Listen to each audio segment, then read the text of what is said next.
നേരത്തെ living room ഇല്ലാതിരുന്ന ഒരു വീടിനെ ഒരു സ്പെഷ്യൽ ആയിട്ടുള്ള ലൈഫ് കൊണ്ടത് സ്റ്റോറിയാണ്. ഞാനിപ്പോൾ സിറ്റ് ഔട്ടിൽ നിന്ന് കയറി വന്നത് ഒരു ഡ്രോയിങ് റൂമും ലിവിംഗും കൂടിയായിട്ടുള്ള സ്ഥലമാണ്. ഡൈനിങ് ടേബിൾ അവർ ഇവിടെയാണ് ഇട്ടിരുന്നത്.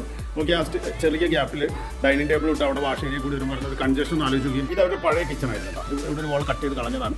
അവിടെ വരെ അവരുടെ പഴയ കിച്ചൺ ഉണ്ടായിരുന്നതാണ്. ആ പഴയ കിച്ചണും പഴയ വർക്ക് ഏരിയ അതിൻ്റെ ഇപ്പോൾ ഉണ്ടായിരുന്നു. അത്രയും സ്ഥലം നമ്മൾ ഡൈനിങ് ആൻഡ് ലിവിംഗ് ആക്കിയിട്ട് മാറ്റി. എന്നിട്ട് ഇവിടുത്തെ വോൾ കൂടി കളഞ്ഞിട്ട് ഇവിടെ പുതിയതായിട്ട് ഒരു കിച്ചൺ എടുത്തു. നമുക്ക് ഈ സൈഡിൽ കൂടെ മാത്രം വാക്വേ വന്ന് നേരെ ലളിതമായിട്ട് വളരെ കുറവ് വാക്വേ വരുള്ളൂ. ഡ്രോയിങ് റൂമിൽ നിന്ന് പ്രൈവസി ഉള്ളതുകൊണ്ട് നമുക്ക് ഒരു ഓപ്പൺ കിച്ചൺ ചെയ്യണതിന് ഒരു കുഴപ്പമില്ല. എന്നിട്ട് ആ കിച്ചണിൽ നിന്ന് ഈ കാണുന്ന ഒരു വർക്ക് ഏരിയയാണ്.